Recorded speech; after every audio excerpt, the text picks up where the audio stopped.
Hoje é pouco, hoje é pouco. Bem, graças a Deus, mais um domingo na casa do Senhor, no seu serviço, adorando. Vamos cantar alegria enquanto me disseram, vamos à casa do Senhor. O servo do Senhor vai à casa do Senhor.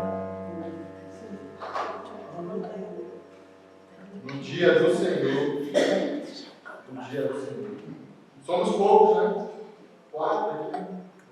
Vamos chegar, vamos chegar. Vamos lá, beleza, vamos lá.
Agradecemos por tudo.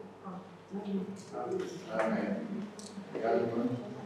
Próximo cântico, aclame ao Senhor, meu Jesus, Salvador, outro igual não há. Todos os dias quero louvar as maravilhas de teu amor.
Podem ir.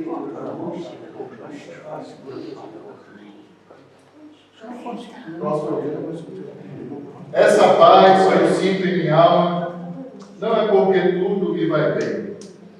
Essa paz que eu sinto em minha alma é porque eu amo ao meu Senhor. Seja verdade, né?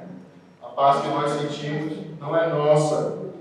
Não é a paz que o mundo pode dar, mas sim a paz que vem de Cristo. É porque nós amamos o nosso Deus. Vamos cantar.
Mas aí a filha pediu para visitá-la novamente, então a gente vai estar indo lá na quinta-feira com a irmã Augusta e depois lá com a irmã Rosinha na congregação em Vários Pontos. Na quinta-feira à tarde. À noite temos o nosso culto de oração. Lá em Manaus, a nossa igreja, a gente chama, né? A casa de força, onde pedimos a direção de Deus para os trabalhos, né? A bênção do Senhor na sua igreja, do Senhor mesmo pelas famílias aqui da igreja, muito importante realmente. Nessa quinta-feira tivemos um momento que estava a irmã Carolina, a irmã Mariana e eu, um momento bem alegre, conversando conversamos, oramos, estivemos em comunhão. E o convite está aberto. Né? O pastor estava doente, formal, né? Estava muito ruim. Oramos por ele, pelas famílias e convidamos os irmãos também a estarem presentes no nosso culto de oração. E último aviso, temos aqui a fé evangélica, que tenho falado aqui todos os domingos, mas dia 17 de julho vamos ter um encontro ali na igreja em Sines, igreja do pastor Rogério. Você sabe qual é o nome da igreja? Igreja Evangélica de Sines, Batista Reformado. Enfim, se você puder ir participar, vá, não vai se arrepender. Eu estive aqui em 2019, até a irmã Carolina mostrou o banner, né? O folderzinho de 2019. E foi muito bom mesmo. Tenho certeza que o Senhor vai abençoar também nesse dia. Vamos estar orando também por esse trabalho. O pastor Elias Lima vai ser um dos preletores nesse dia, no sábado. Vai começar às 10 da manhã, vai até às 6, às 18. Então, é apenas um sábado, né? Dá tempo de voltar e ainda participar do culto do domingo aqui, quem puder ir. Vá. O folder está ali fora, né? Tem aqui do lado aqui da irmã Marina, tem quadro, também está ali. Você faz a inscrição online. Tem aqui um QR Code, aponta a câmera e faz a inscrição. As vagas são limitadas, por isso que é importante fazer a inscrição antes. Irmãos, nesse momento vou convidá-los a ficar em pé. A gente vai fazer a leitura do trecho aqui da Palavra de Deus. Vou convidar a irmã Carolina Rodrigues, que vai fazer a leitura para nós na carta de 1 Pedro.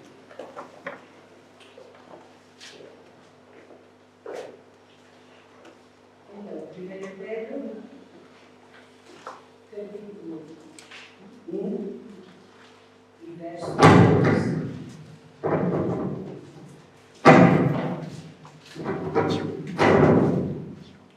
Diz assim: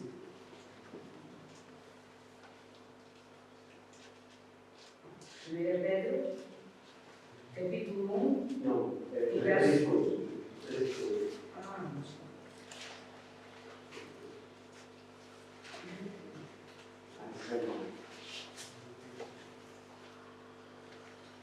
Peço desculpa. 1 Pedro, capítulo 3, verso 14, 12 até o 19.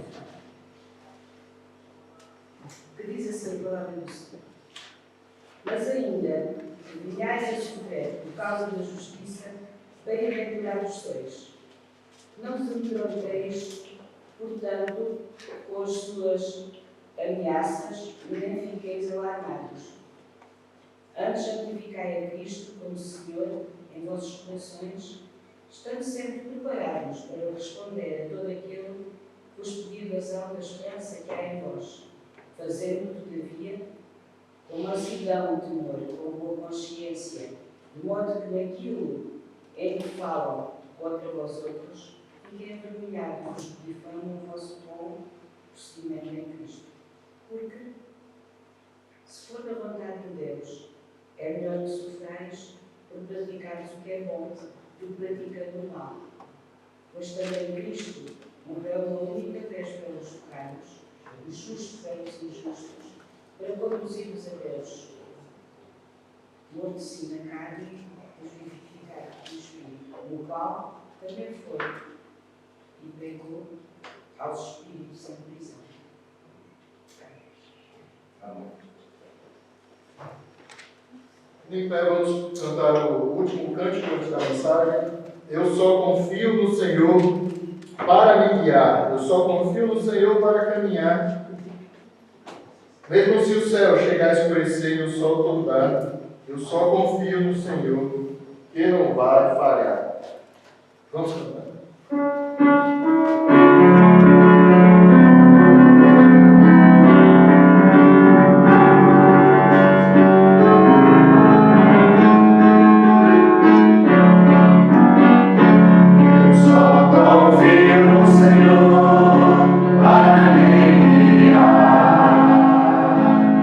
So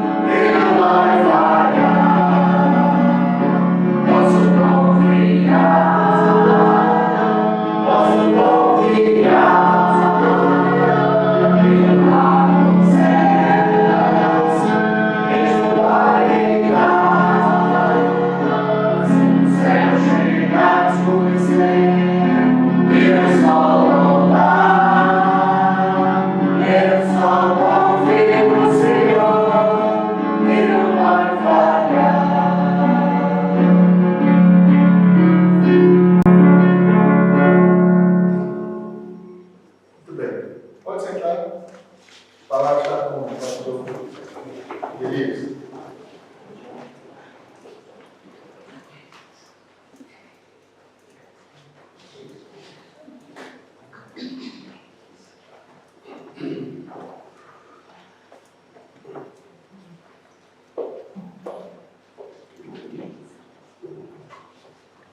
Bem, nós vamos abrir nossas Bíblias para Hebreus. Nós vamos retomar o nosso estudo em Hebreus, no capítulo 12. Capítulo 12. Iniciando, irmãos, a leitura no versículo 4. Hebreus, Epístola aos Hebreus, o capítulo 12, iniciando a leitura no versículo 4. Vamos ler, irmãos, até o versículo 14. Vamos ficar de pé e vamos acompanhar essa leitura. Hebreus 12 e o versículo 4. Nos diz assim a palavra do Senhor: Ora, na vossa luta contra o pecado, ainda não tendes resistido até o sangue, e estáis esquecidos da exortação que, como a filhos, discorre convosco. Filho meu, não menosprezeis a correção que vem do Senhor, nem desmaieis quando por ele és reprovado.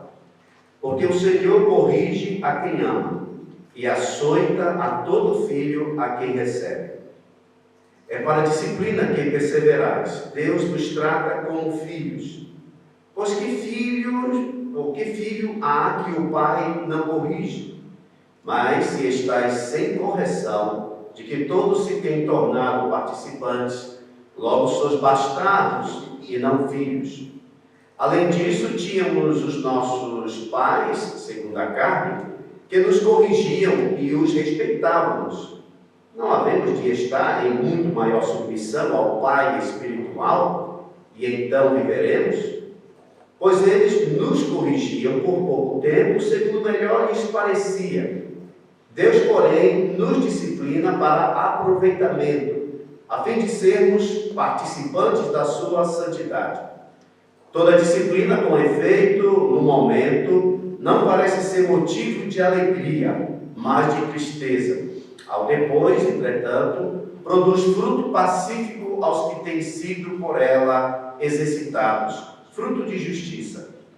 Por isso, restabelecei as mãos decaídas, os joelhos trôpegos, e fazei caminhos retos para os pés, para que não se extravie o que é manco, antes seja curado. Segui a paz com todos e a santificação, sem a qual ninguém verá o Senhor. Senhor Deus, obrigado pela leitura da tua santa palavra, obrigado, Senhor, também pela a tua bondade, Senhor, a tua misericórdia que se renova a cada manhã. Entregamos esses momentos, Senhor, nas tuas mãos, pedindo o auxílio do Espírito Santo, este que é o autor da palavra, Senhor, ele possa tomar das coisas que a ti pertencem e possa revelar, Senhor, aos nossos corações para a honra e a glória do teu santo nome. Em nome de Jesus. Amém. Podemos assentar. Obrigado, irmãos. Muito bem. Quando nós começamos a ler esse versículo 4 aqui, nos chama a atenção a forma como o escritor aqui, ele dirige esse assunto. Primeiro, ele diz assim: na luta contra o pecado, note bem, na luta contra o pecado, vocês ainda não resistiram até o sangue. Essa expressão, irmãos, ela é assim um pouco assim confusa de primeira mão. Não sei se você consegue entender. Primeiro, ele diz aqui, na luta contra o pecado. Tudo bem, eu sei, nós lutamos contra o pecado, é uma luta. Por que nós lutamos contra o pecado? Porque nós fomos regenerados.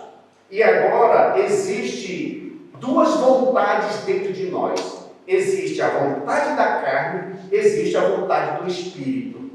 Então, nós estamos nessa luta. Assim que você abre o olho, você começa a lutar. De manhã cedo, quando você abre os olhos, você já começa a luta.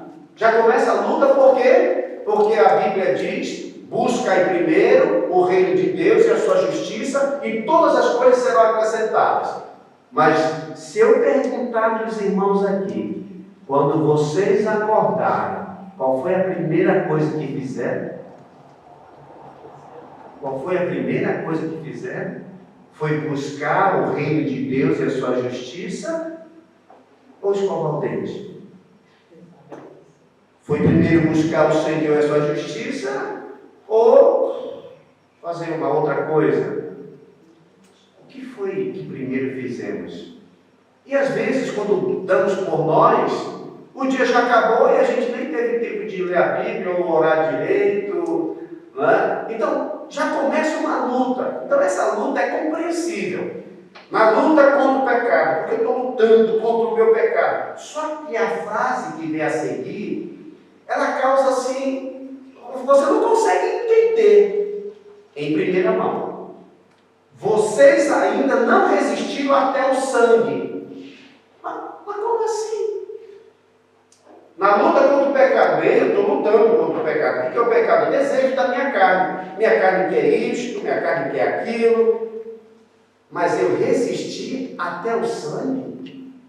Eu resisti até a morte, porque quando ele diz não resistir até o sangue, não resistir até a morte, existe algum desejo de pecado? Ou existe algum desejo na minha carne que vai fazer com que eu vou resistir? Você pode ver que às vezes é difícil entender isso, mas irmãos, a dica aqui está nessa primeira frase: na luta contra o pecado. Ou seja, a nossa luta neste mundo é contra o pecado. Agora note bem: o pecado que habita em mim, o pecado que habita nos outros, o pecado que habita em Satanás. Então, note bem, eu não tenho problema nenhum com o anjo Gabriel. Por que eu não tenho problema nenhum com o anjo Gabriel? Porque Gabriel não tem pecado. Eu não tenho nenhum problema agora com o irmão Jacinto. Nenhum problema com ele eu tenho. Por quê? Porque ele está sem pecado lá no céu. Entendeu? Não tenho nenhum problema, irmãos, com quem quer que seja que não tenha pecado. Mas com qualquer criatura que tenha pecado, eu tenho problema. Então veja só. Na nossa luta contra o pecado, você não só luta contra você, a sua carne, mas nós lutamos também, irmãos, com o pecado na vida de outros irmãos, na vida de outras pessoas. Porque veja só, porque a outra pessoa tem inveja sua, porque ele tem inveja de você, ele quer lhe maltratar e quer até matar. Eu pergunto, por que ele tem isso? Porque ele tem pecado. É pecado. Então note, o Gabriel não tem pecado. Eu não tenho problema com o Gabriel. A Bíblia não me exorta para dizer, olha, cuidado com o anjo Gabriel. Não. Mas ele diz, a nossa luta é contra Satanás e os seus anjos. Por que a minha luta é contra Satanás? Porque nele tem pecado. Então veja, o meu problema não é com os anjos. O meu problema é com os anjos que têm pecado. O meu problema não é com o ser humano que está agora lá no céu, eu não tenho problema nenhum com nenhum deles, e eles são incapazes de me fazer qualquer mal. Mas eu tenho problema com o ser humano que está na terra, porque tem pecado. Então note, na nossa luta contra o pecado, você não só luta contra a tua carne, mas você luta contra o pecado na vida dos outros. Onde está dois pecadores, irmãos? Ali já tem uma confusão. Ali já tem uma confusão. Pode ser pouquinho e tal, mas já tem alguma coisinha e tal. Por quê? Porque tem pecado. Cedo ou mais tarde vai dar algum problema, alguma coisinha. É por isso que a Bíblia diz o quê? Que nós devemos suportar uns aos outros em amor. Não tem esse mandamento lá no céu. Não tem esse mandamento lá no céu, os irmãos que já foram para lá, para eles suportarem lá no céu. Como que esses irmãos estão vivendo? Desde o início do mundo, eles estão lá no céu. Como é que eles estão suportando uns aos outros lá? Eles não estão se suportando, irmãos. Por quê? Porque não tem pecado. Então aqui nesta terra nós temos o quê? Nós temos pecado e lutamos contra o pecado na nossa vida, lutamos contra o pecado na vida de irmãos, lutamos contra o pecado na vida de incrédulos, lutamos contra o pecado na vida de Satanás. É o pecado. Agora nós vamos entender o que é que ele está dizendo aqui. Porque ele coloca, irmãos, esses dois lados. Ele coloca o pecado externo e o pecado interno. Pecado externo, versículo 4. Ora, na vossa luta contra o pecado, ainda não tendes resistido até o sangue. Isso daqui é o quê? Pessoas que querem perseguir, pessoas que querem maltratar, pessoas que só pelo fato de serem crentes queriam matar. E o escritor aos Hebreus, ele já tinha gasto o capítulo 11 todinho, falando do quê? Falando de irmãos que foram até a morte. O primeiro exemplo que ele dá é Abel. Você pode ver no versículo 4, pela fé Abel ofereceu a Deus, 11:4. Hebreus 11:4. Pela fé, Abel ofereceu a Deus mais excelente sacrifício do que Caim, pelo qual obteve testemunho de ser justo, tendo a aprovação de Deus quanto às suas ofertas. O que foi que aconteceu? O Caim ficou com inveja. Mas o que foi que Abel fez para ele? Diga-me lá, o que Abel fez para ele? Nada.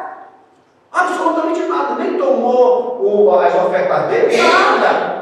Simplesmente porque Abel apresentou um sacrifício muito melhor. E Deus aceitou Abel, e isso criou o quê? Lá dentro do outro, inveja. De tal forma que ele queria matar. Os irmãos viram aquela história que eu contei para os irmãos, de uma senhora numa empresa, que ela estava trabalhando, ela estava próxima para subir o posto, entendeu? E tinha uma outra colega, ela estava grávida. A outra colega sabia que, tipo assim, se ela não estivesse lá, a vaga seria dela. Então o que ela fez? Ela planeou a morte dessa jovem, que estava grávida, ou que tinha uma filha pequena. Matou. Ela não pensou que era uma mãe, ela não pensou que ia deixar uma filha, ela não pensou nada disso.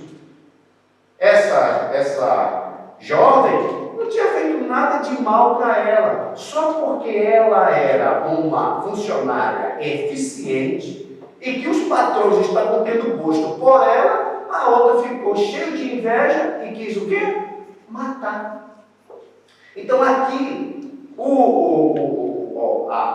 o pano de fundo é o seguinte: os hebreus, eles estavam cansados, eles já estavam sem paciência e eles não queriam perseverar. Eles estavam querendo deixar o cristianismo para voltar de novo para o judaísmo.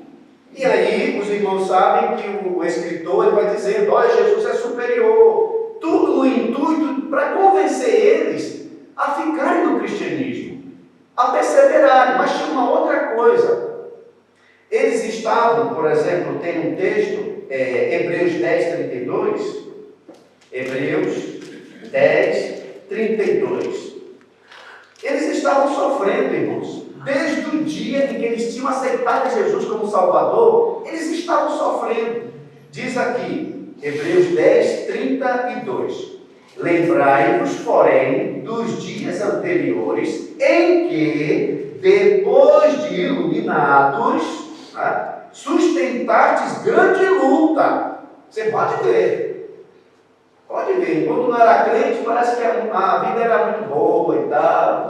Mas depois que aceitou Jesus, confusão em casa, confusão no trabalho, confusão em toda parte. E é o que aconteceu com esses irmãos também. Né? Ele diz, sustentastes grande sofrimento, grande luta, sofrimento. 33.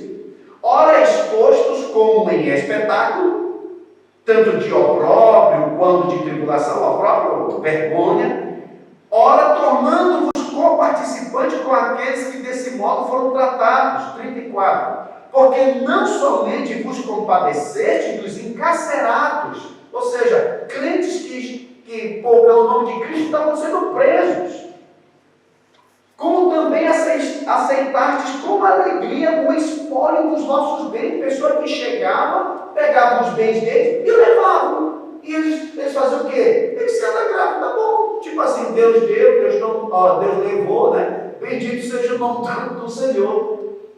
Então, ele estava tendo esse comportamento, mas, irmãos, a coisa vai cansando.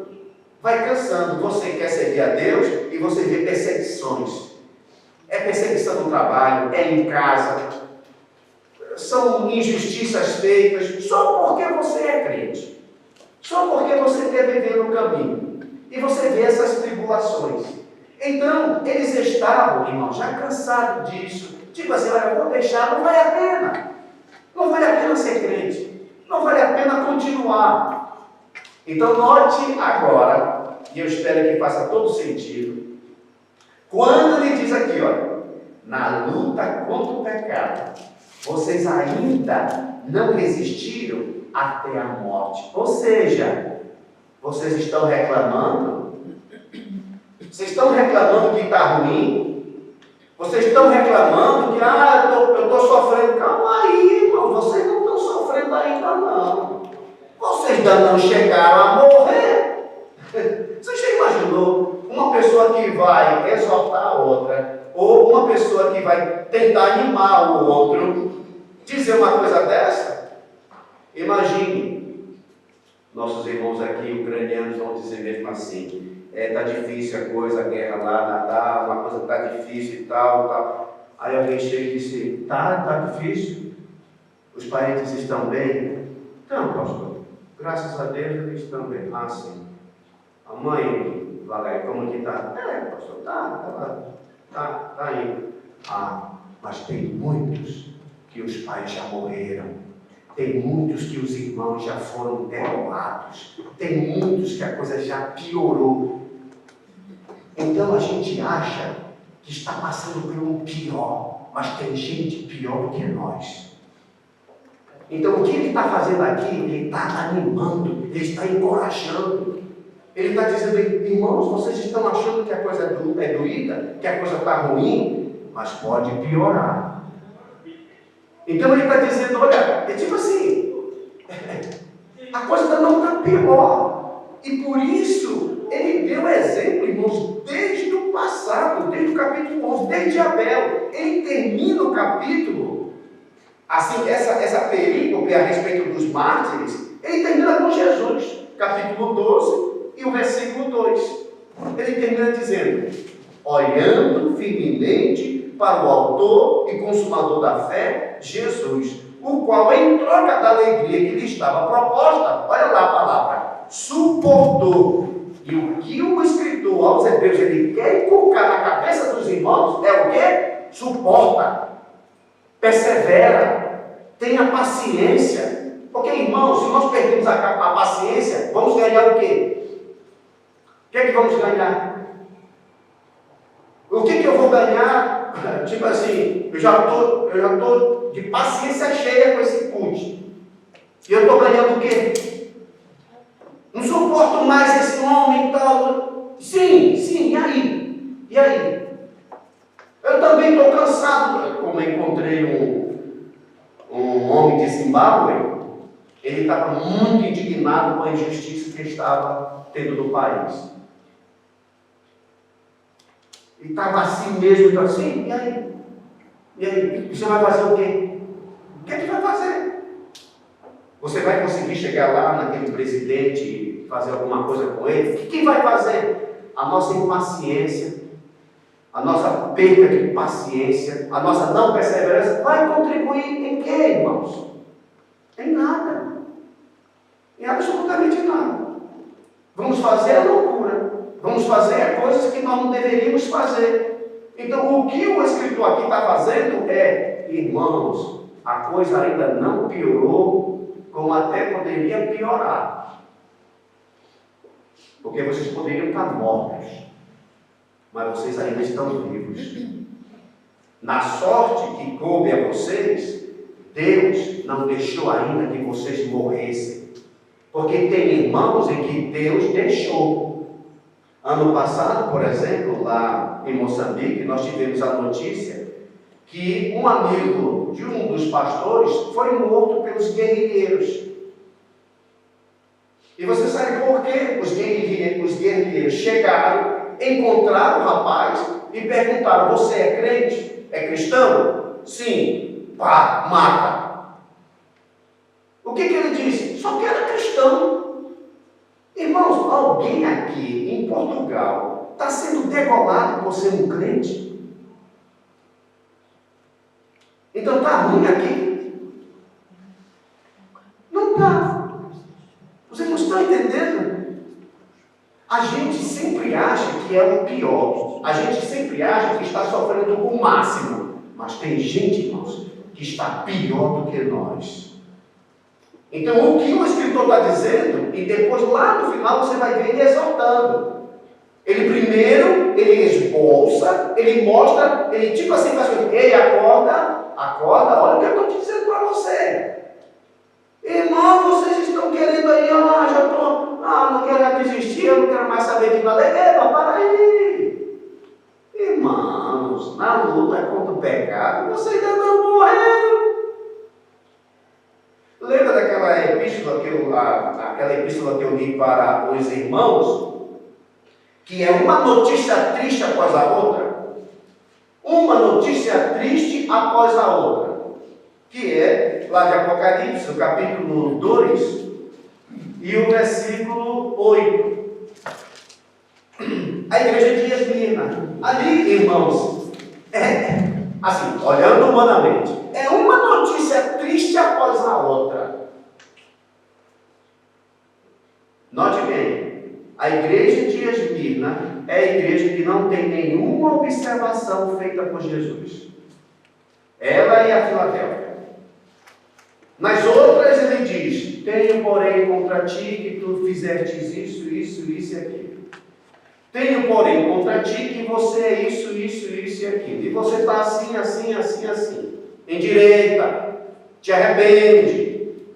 Aqui não tem uma palavra dizer te arrepende.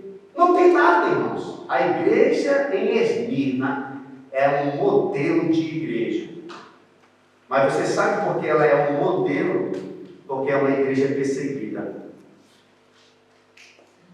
Irmãos, todas as pessoas ou todos os grupos que foram perseguidos, eles se uniram.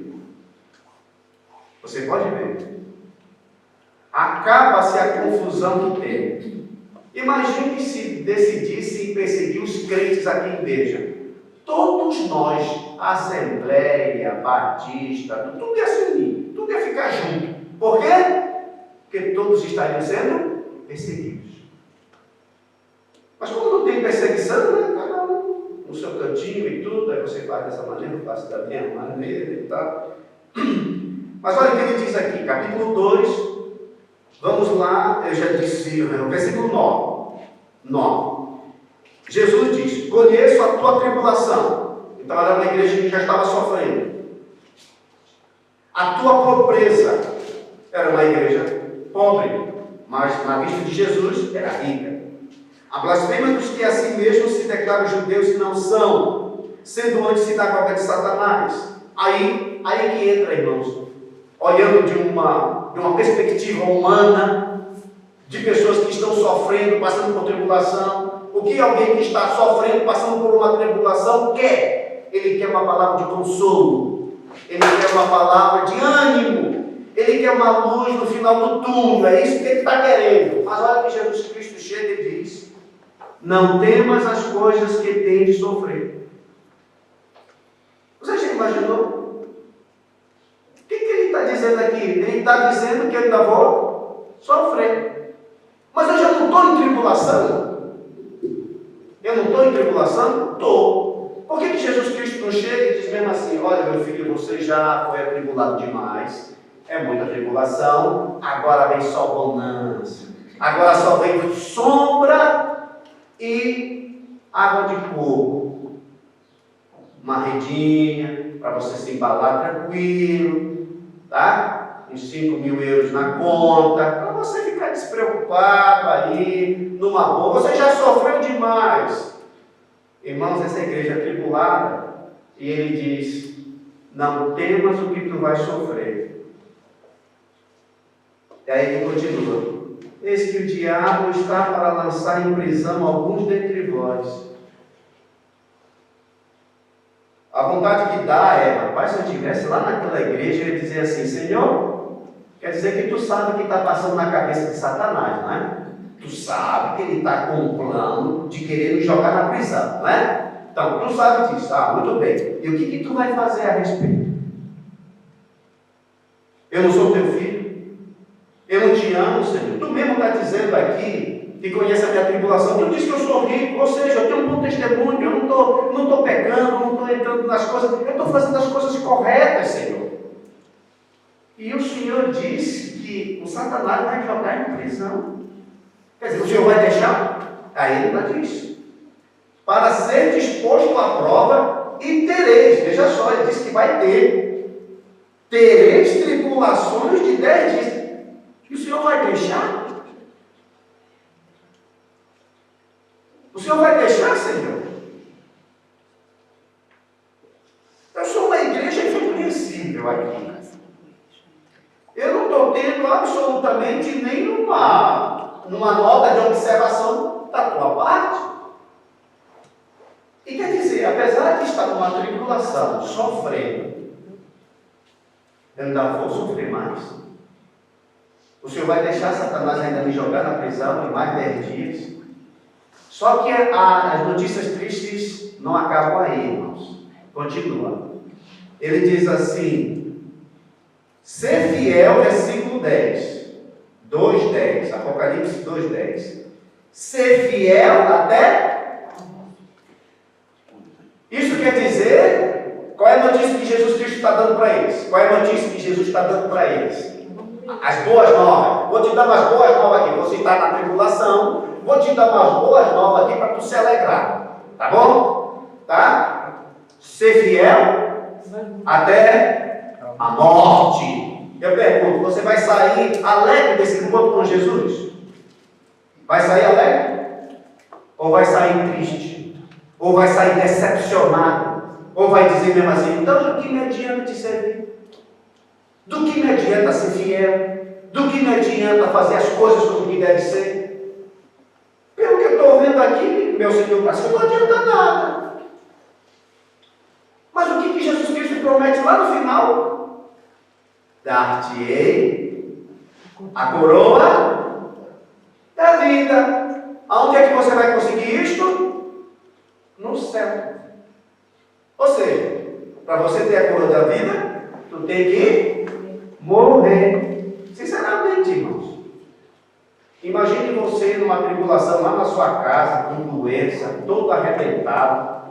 Eu chego lá, você espera uma palavra de consolo e eu digo isso para você.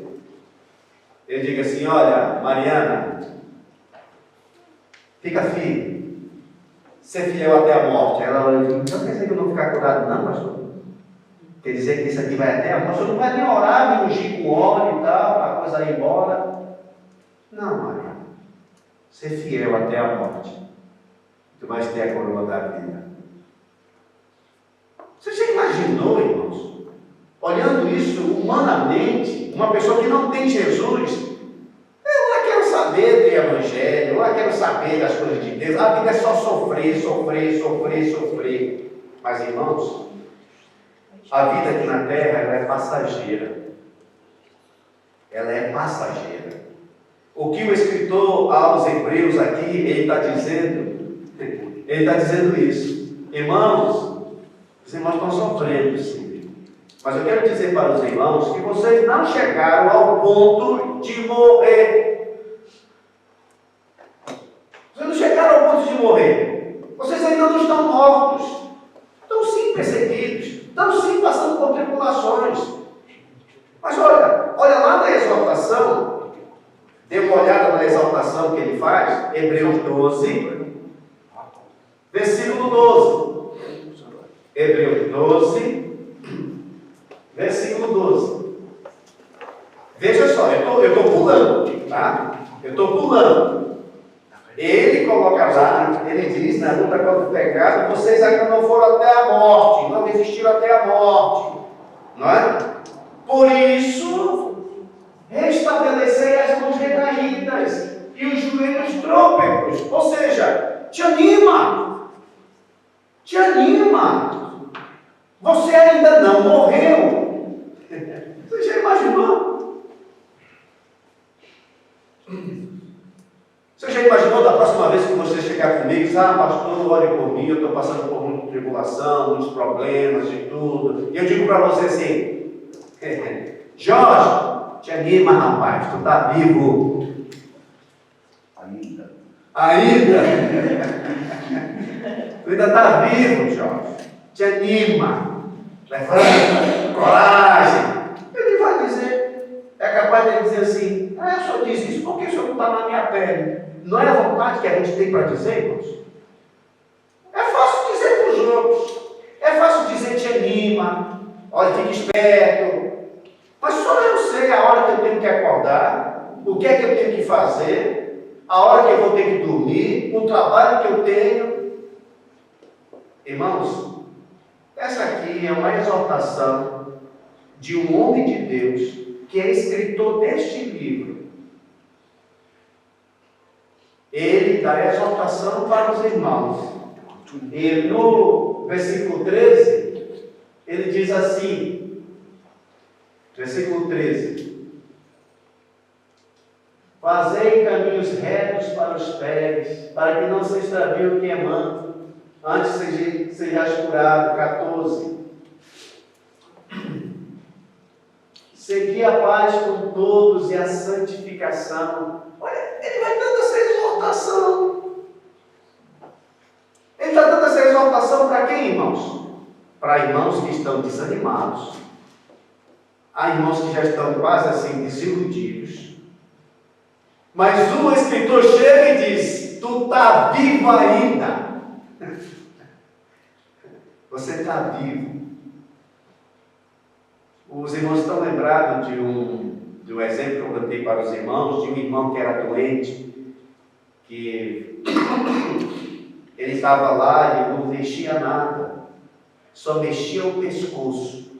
Ele dizia para a enfermeira, né? Ele balançava a cabeça aqui no botão para a enfermeira mudar a página. O nosso pastor chegava e dizia, e aí, rapaz, como é que está? Eu disse, eu estou bem, graças a Deus. Posso ler minha Bíblia, posso conversar com meu Deus. Não mexia nada, irmão, só a cabeça. No hospital. Por isso que quando ele diz aqui, irmãos, na luta contra o pecado, você ainda não for até a morte.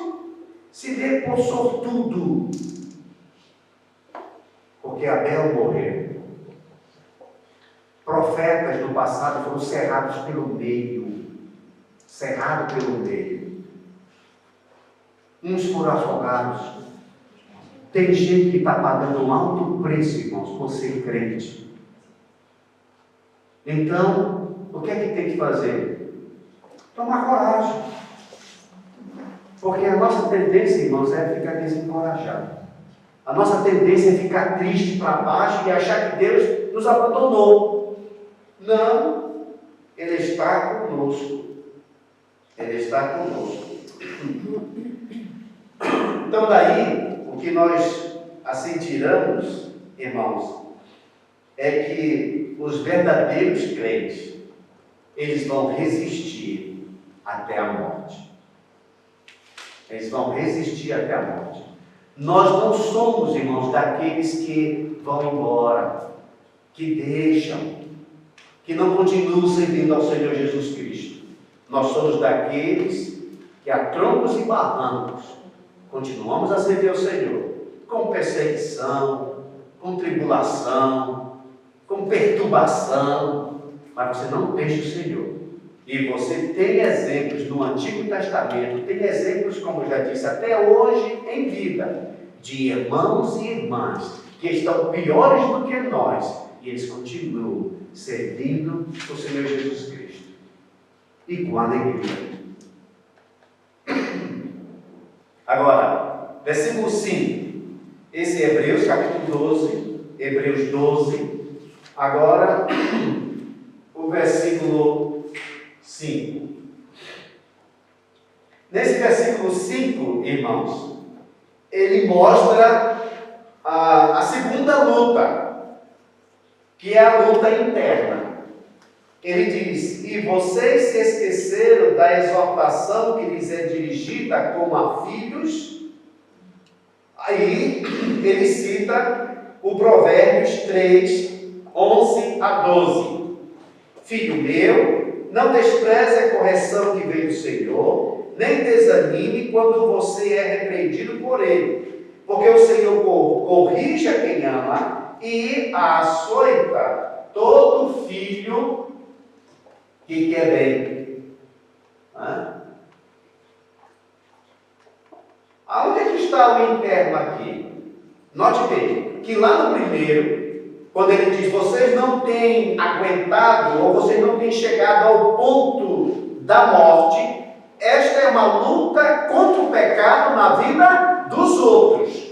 Porque é os outros que querem me matar, é os outros que querem me perseguir, são tribulações, isso é pecado na vida dos outros. Mas agora, irmãos, no versículo 5 e 6, é pecado na minha vida. É pecado na minha vida. E quando é pecado na minha vida, o que vai acontecer? Deus vai me corrigir. Então, quando é pecado na vida dos outros, Deus me dá exortação para que eu continue firme, permaneça firme, suporta as tribulações, suporta a perseguição, fica firme. Mas eu não luto apenas com o pecado na vida de outras pessoas, ou contra Satanás também. Eu luto com o pecado na minha vida. O apóstolo Paulo diz que nesta carne habita o pecado. Veja, eu já fui regenerado, você já foi regenerado, mas lembre, dentro da sua carne habita pecado. Quantas vezes, irmãos, uma confusão surge apenas de uma frase? Só uma frase. Você está conversando bem com o irmão, você está conversando bem, e de repente um irmão, uma irmã diz uma frase infeliz que acabou o relacionamento. É ou não é verdade? Uma frase, só uma frasinha, mal colocada, às vezes nem tem a intenção, não tem a intenção, mas saiu. E aí o irmão, a irmã já ficou magoado, aquele relacionamento que se tinha já não tem mais. Por isso que a Bíblia diz que nós devemos orar e vigiar. E não deixa sair da tua boca nenhuma palavra torpe, nenhuma palavra que machuque, nenhuma palavra que é de pecado. E é nisso, irmãos, que muitos de nós caímos. Ah, você não adulterou, legal. Você não matou, muito bem e tal. Mas com a língua, às vezes, acabou com o relacionamento.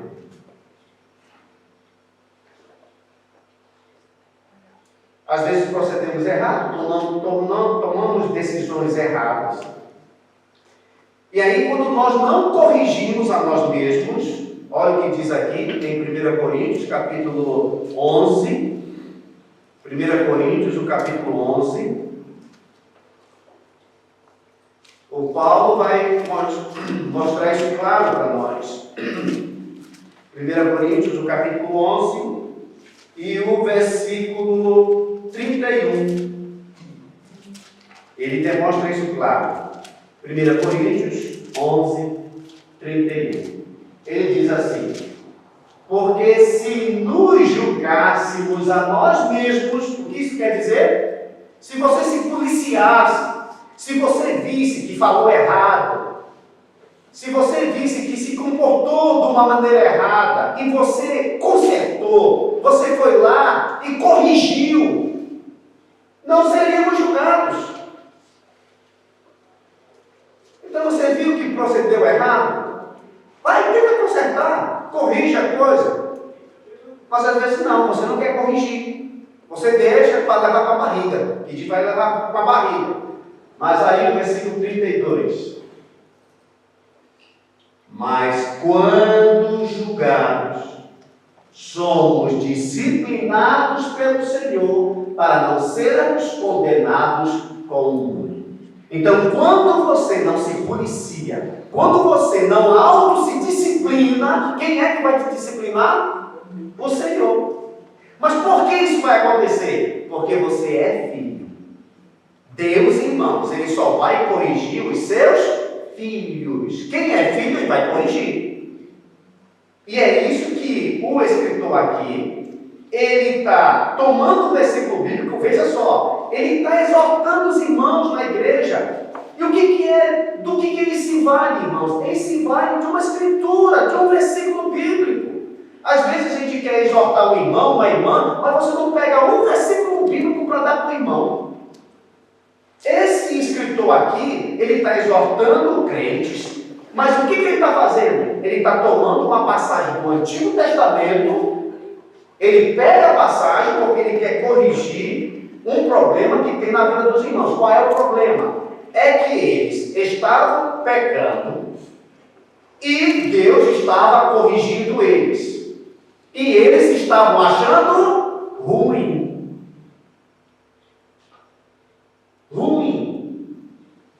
Eles estavam achando aquilo mal. Eles estavam desanimados. Por quê? Porque foram corrigidos. Mas, irmãos, isso não é com filhos. Isso não é com filhos. E por isso ele usa esse texto aqui sobre filhos e pais.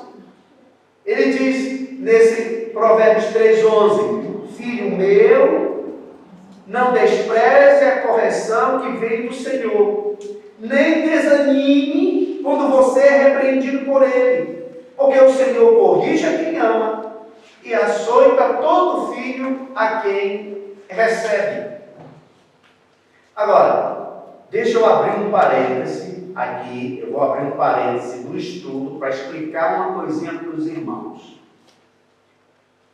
Se vocês notaram, a referência de Provérbios 3, 11 a 12 está diferente dessa aqui.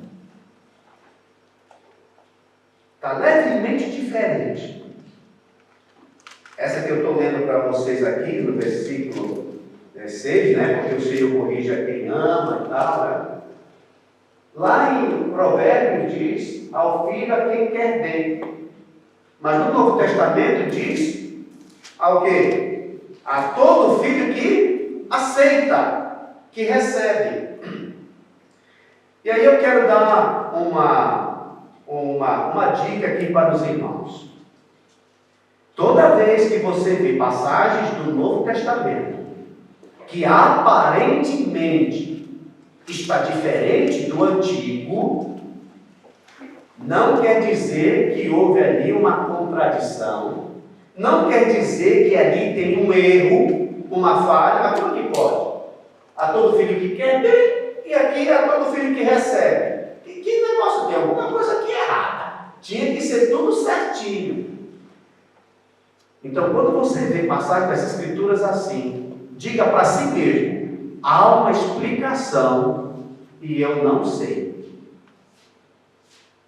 Você falando dessa maneira, você está sendo humilde. Porque tem pessoas que dizem assim: olha, a Bíblia erra. E quando ela diz isso, a Bíblia erra, automaticamente está mostrando a sua ignorância.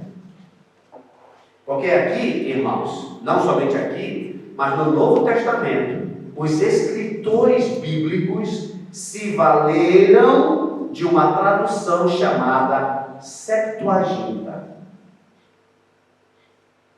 A maioria deles se valeram de uma tradução da Septuaginta, ou seja, a tradução dos 70, feita sob a direção de Ptolomeu Filadelfos no ano 250, mais ou menos, antes de Cristo.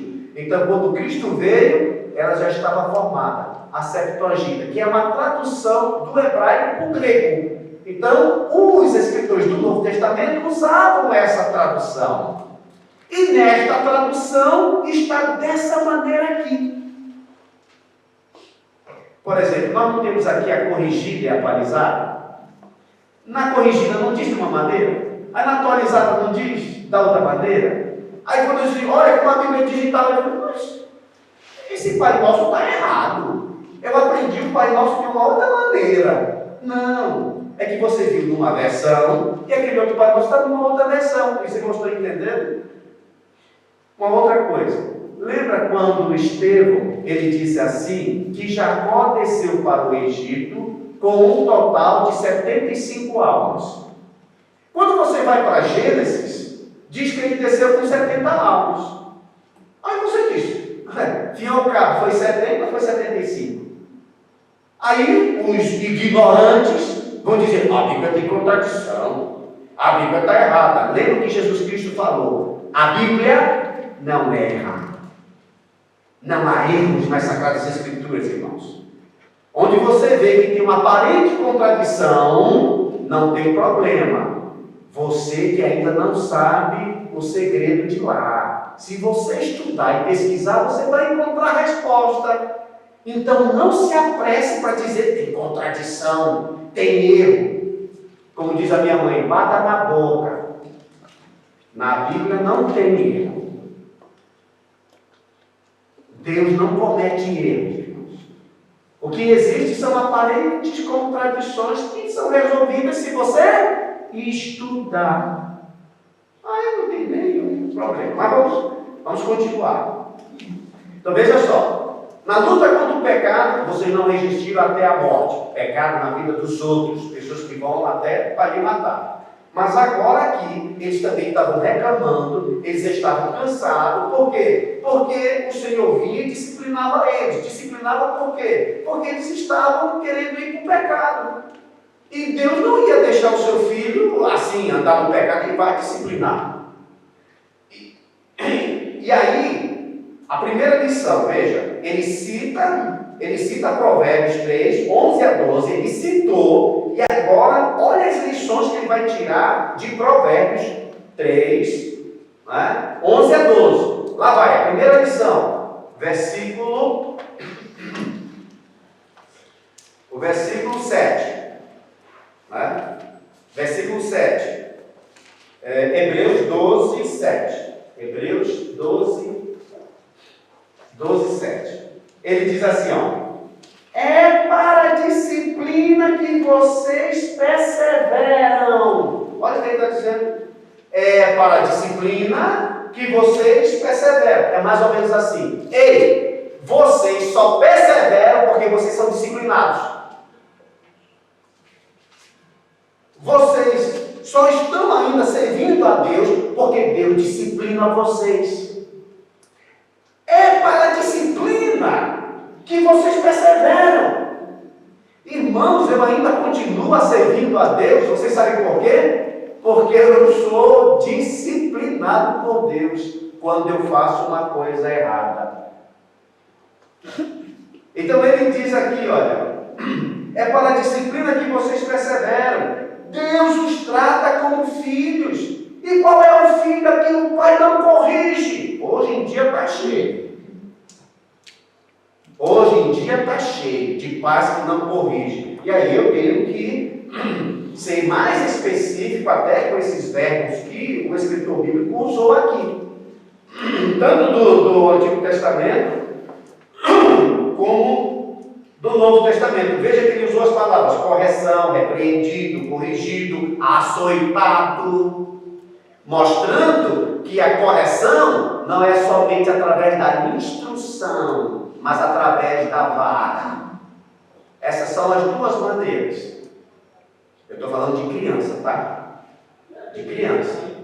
Como é que eu instruo, como é que eu corrijo meu filho? Com instrução, meu filho, as coisas não são assim, assim, assim, assim, assim, assim. Instrução. A outra é com quê? Com vara. Vamos olhar os textos, eu vou dar rapidinho os textos para os irmãos, tá? Só para provar para os irmãos que a vara entra. Tem pais que não pode fazer isso, porque a nova psicologia diz que vai traumatizar a criança. Você acha que eu sou um traumatizado? Eu sou um traumatizado? Eu tenho algum problema psicológico? Você acha que eu tenho um problema psicológico? Mas apanhei que só. Da minha mãe e do meu pai. Não tenho nenhum problema psicológico. Todo dia eu ligo para minha mãe. Não era para eu ligar, ele bateu que só, meu pai também. E foi bem, irmãos.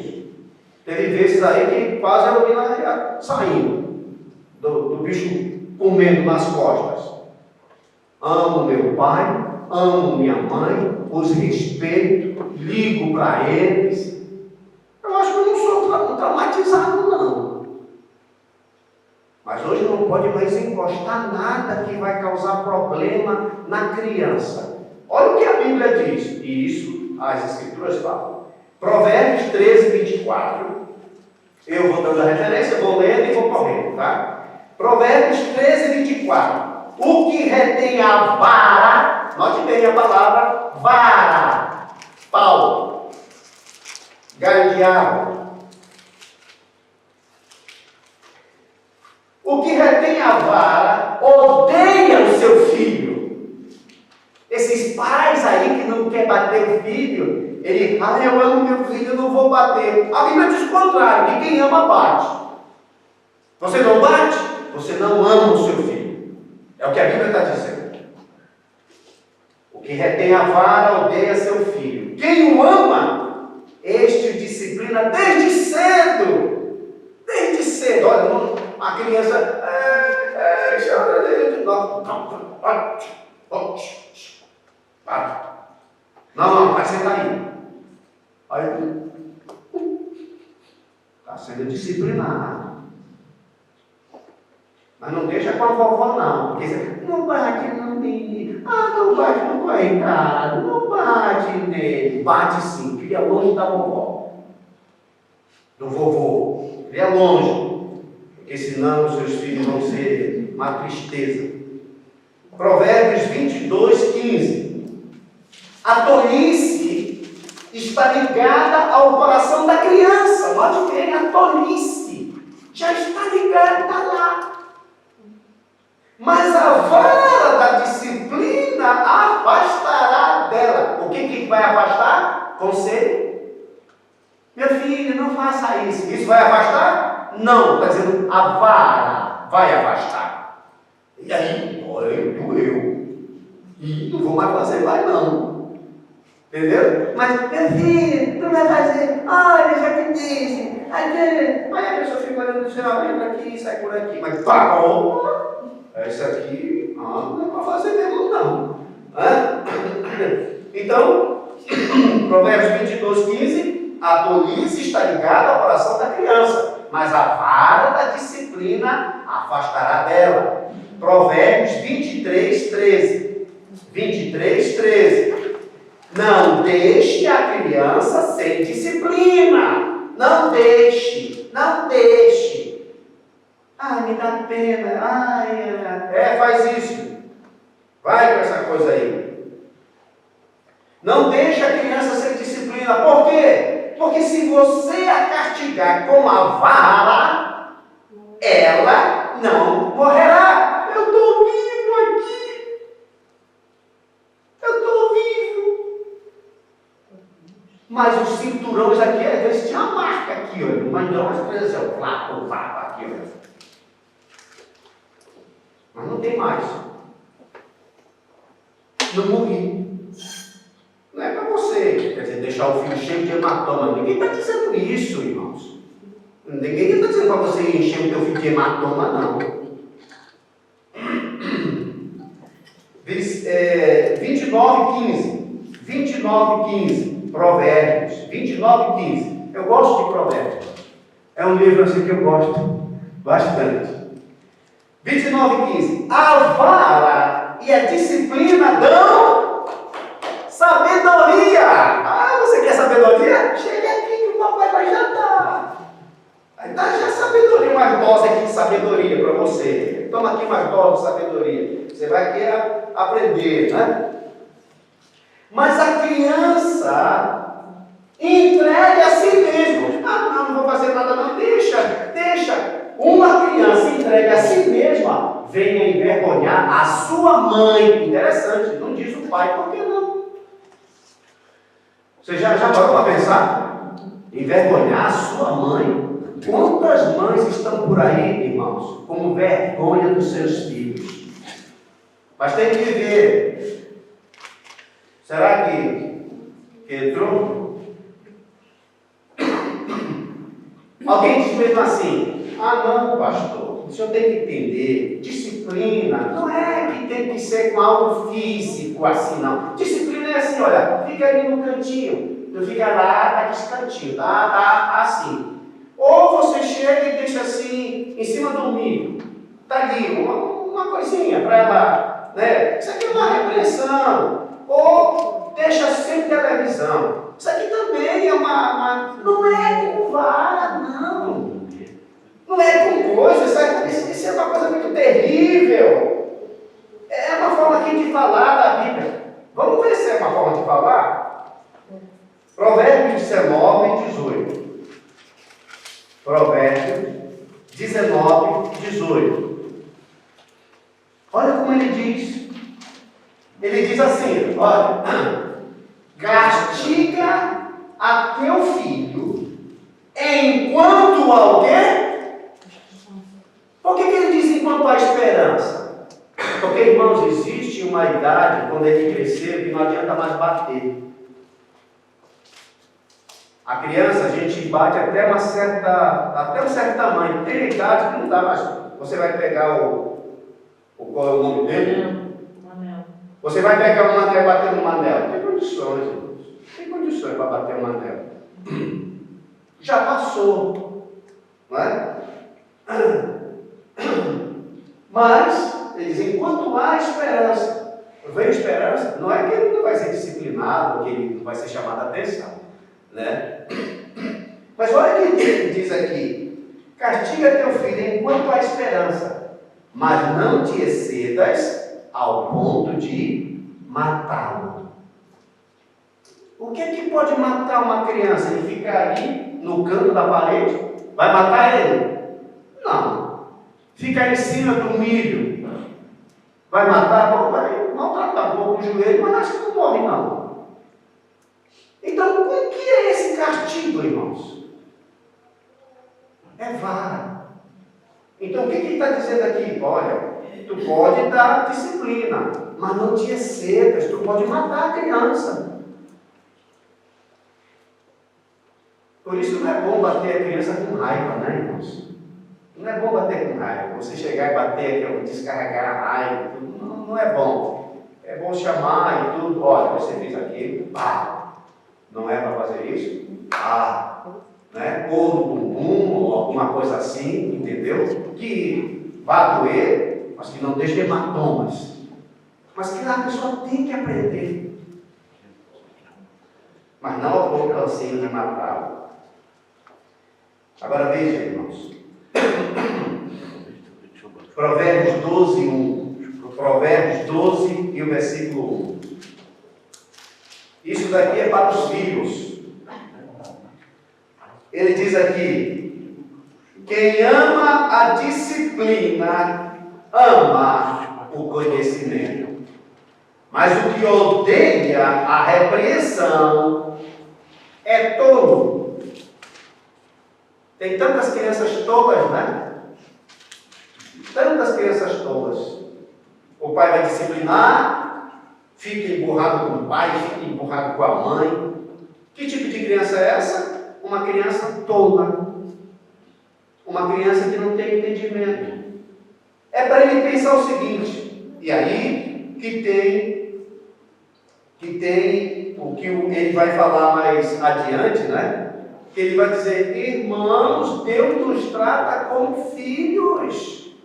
Qual é o pai que não disciplina seu filho? Mas se vocês estão sem disciplina, vocês são bastardos, vocês não são filhos.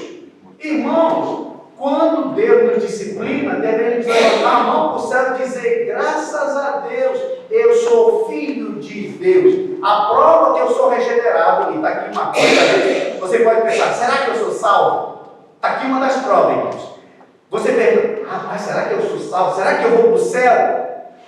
Dá uma olhada na sua vida e pergunte: quando você fez um pecado, quando você fez uma coisa errada, você viu a mão de Deus em cima de você? Você viu Deus chegando junto com você? Aí está uma prova de que você é salvo. Porque você é filho de Deus. E Deus vai disciplinar quem Ele ama. E aqui, eu deixo aqui para os irmãos. Aquele exemplo. Um exemplo de filho legítimo e filho bastardo. Tá? O primeiro é o de Davi. Davi era um filho de Deus, ele era legítimo. Olha o que ele diz lá em Salmo 32, 3. Salmo 32, 3. Olha o que o Davi fala: enquanto calei os meus pecados, envelheceram os meus ossos pelos meus constantes gemidos todo dia, porque a tua mão pesava dia e noite sobre mim, e o meu vigor se tornou em sequidão de estio. Por que isso acontecia com Davi? Porque ele era filho.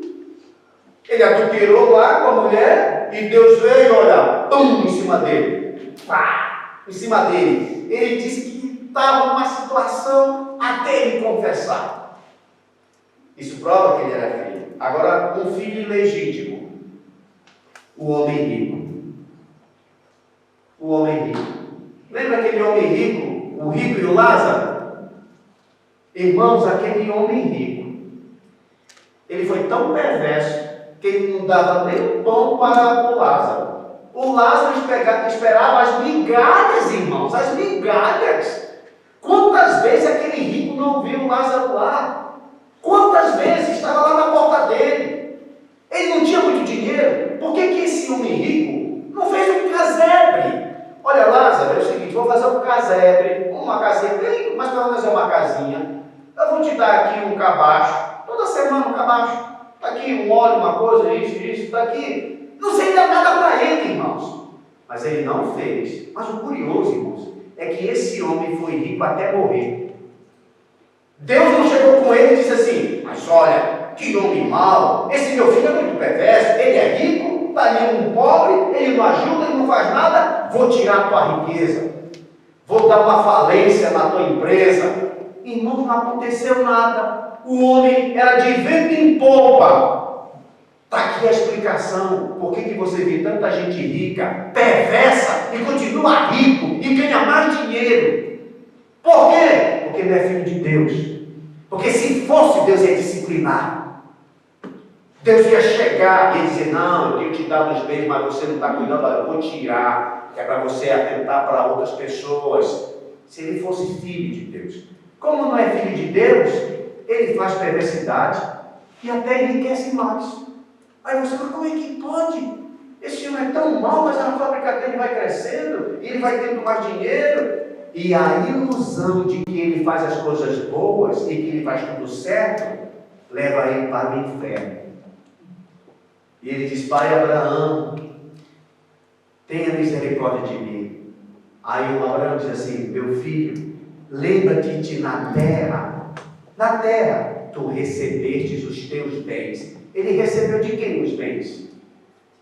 De Deus. Mas como ele não era filho, Deus não disciplinava ele. Entende? Então, irmãos, quando nós olhamos dessa maneira, você vai entender por que nessa vida, pessoas que não buscam a Deus, vivem aí de vento em popa, parece que não tem nenhuma constipação, estão tudo bem e tudo. Não são filhos. Agora, nós que somos filhos, olha aqui, olha, o tempo todo. O que nós devemos fazer com isso? Levantar as mãos para o céu, Senhor, obrigado. Não ficar desanimado, não ficar triste, nos regozijar. Que isso tudo, irmãos, vai passar. Amém? Senhor Deus, obrigado pela Tua palavra. Leva-nos, Senhor, aos nossos lares na Tua paz e nos ajuda sempre a compreender que o Senhor nos trata como Pai e que o Senhor nos ama e nos quer bem. E por isso, Senhor, muitas das vezes, nos disciplina para o nosso aproveitamento, para o nosso bem. Que o Senhor possa dar uma boa semana a cada um dos nossos amados irmãos. É o que nós pedimos, agradecidos no nome de Jesus. Amém. Obrigado, irmão. Boa semana.